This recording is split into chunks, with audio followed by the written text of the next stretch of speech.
Le générique.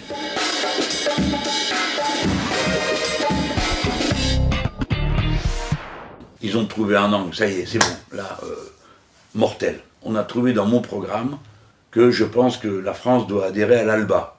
L'ALBA? Alors vous êtes chez vous? Comment, c'est pas possible? À l'ALBA? Qu'est-ce qui s'est passé? Voilà. Naturellement, personne ne sait ce qu'est l'ALBA, ou très peu de monde ne sait. Il faut se renseigner, mais vous comptez sur les journalistes pour le faire, non? Hein? Pas de bol, hein? Alors ils disent, l'ALBA, c'est une invention de Chavez. Alors déjà, rien qu'avec ça, c'est plus la peine de discuter. Et puis ils disent, oui, mais dans l'ALBA, il y a le Venezuela. Il y a aussi comme observateur la Russie et l'Iran. Pas très démocratique. Bon, alors on va tout reprendre à zéro. D'abord, qu'est-ce que l'ALBA? L'ALBA, c'est une organisation de coopération sur le continent latino-américain. C'est la seule association de coopération, c'est-à-dire qui n'a pas de but lucratif, ce n'est pas un marché unique comme Mercosur, ce n'est pas une coalition de marchés aussi comme la communauté andine des nations, la CAN, ça n'est pas le traité du Pacifique, c'est rien de tout ça, c'est quelque chose qui se donne pour objectif de faire de la coopération dans tous les domaines où on peut coopérer, donc pas des relations commerciales. Ça peut être des relations commerciales, mais si c'est des relations commerciales, c'est des relations coopératives. C'est ça qui m'intéresse. Et en Amérique latine, c'est pas la France de Lille ou la France de Nice dont il est question. Il est question de la France de l'Amérique latine, c'est-à-dire de la Guyane. Je pense que vous avez tous vu qu'il y a un problème en Guyane. Vous ne croyez pas que ça irait mieux si la Guyane s'intégrait dans le tissu de l'Amérique latine sur un mode coopératif? Vous ne croyez pas? Ça vaut la peine quand même, non? Bon. La Guyane est un territoire d'Amérique latine. Et j'en vois qui se moquent de moi quand je dis que la plus longue frontière de la France, c'est avec le Brésil, pas avec l'Allemagne. Pourquoi ils se moquent de moi? La Guyane, c'est pas la France? C'est pas une frontière comme une autre?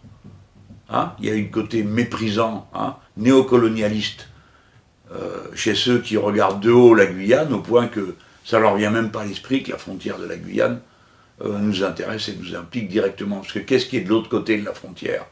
Hein? Faire marcher sa tête. Qui est de l'autre côté?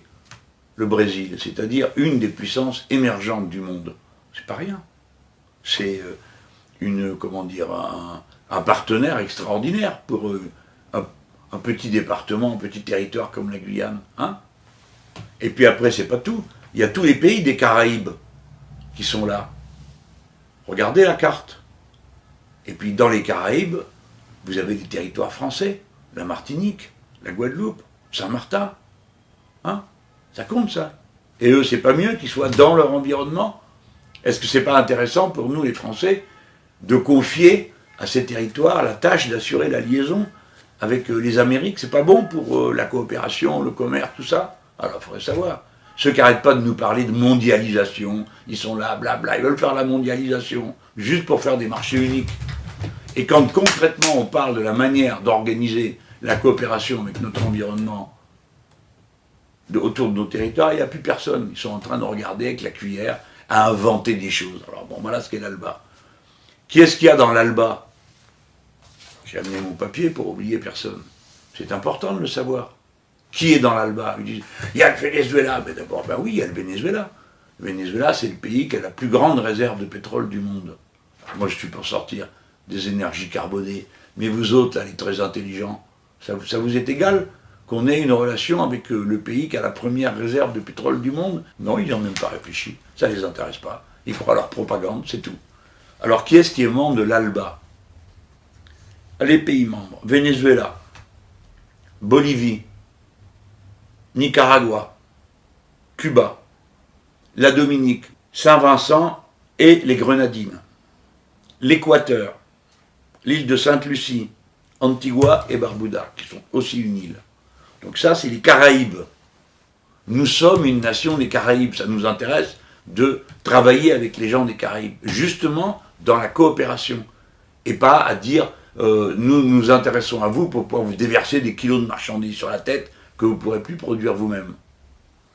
Et parmi les observateurs, alors ils disent, oh là là, il y a les Russes et l'Iran, c'est pas démocratique. Bon, il n'y a pas de Russes. C'est comme ça, hein. C'est curieux quand même, hein. Des journalistes intelligents, cultivés, tout ça. Pourquoi ils éprouvent le besoin d'inventer des choses? Pour vous faire peur.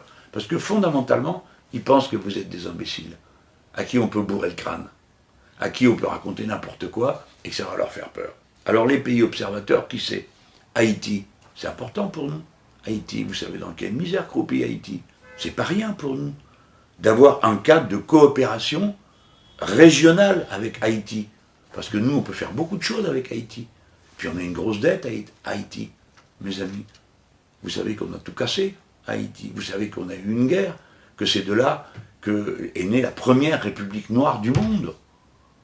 Et que pendant des décennies, on a fait payer à Haïti le rachat des esclaves. Donc nous, les Français, on a une dette à l'égard d'Haïti. Et si demain je suis le président de la République française, je m'occuperai de faire tout ce qui est en notre pouvoir pour que Haïti puisse respirer. Et qu'est-ce qu'ils vont nous demander, les Haïtiens? Qu'est-ce que vous croyez qu'ils nous demandent? Des machines pour produire de l'énergie, pour qu'ils puissent commencer à s'organiser, pour qu'ils puissent commencer à organiser l'électricité, pour qu'ils puissent pomper ou filtrer et avoir de l'eau potable. Et donc, s'ils ont de l'énergie, arrêtez de couper tout le bois qu'il y a là, parce que comme on coupe tout le bois, alors la terre descend dans la mer. Et du coup, il n'y a plus de terre arable.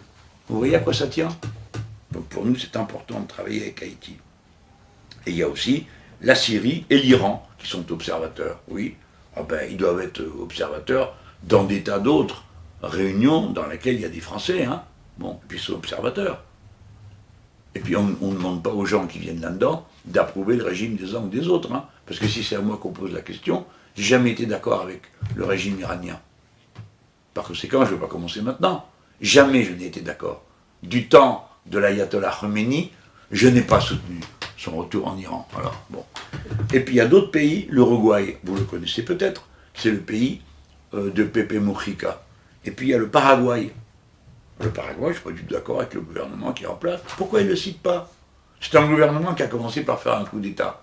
Il ne cite pas Paraguay. Il cite la Syrie et l'Iran. Il ne cite pas les autres. Vous voyez, c'est ça de l'information bidonnée, du bourrage de crâne. Donc l'ALBA, c'est une organisation qui nous intéresse, nous Français.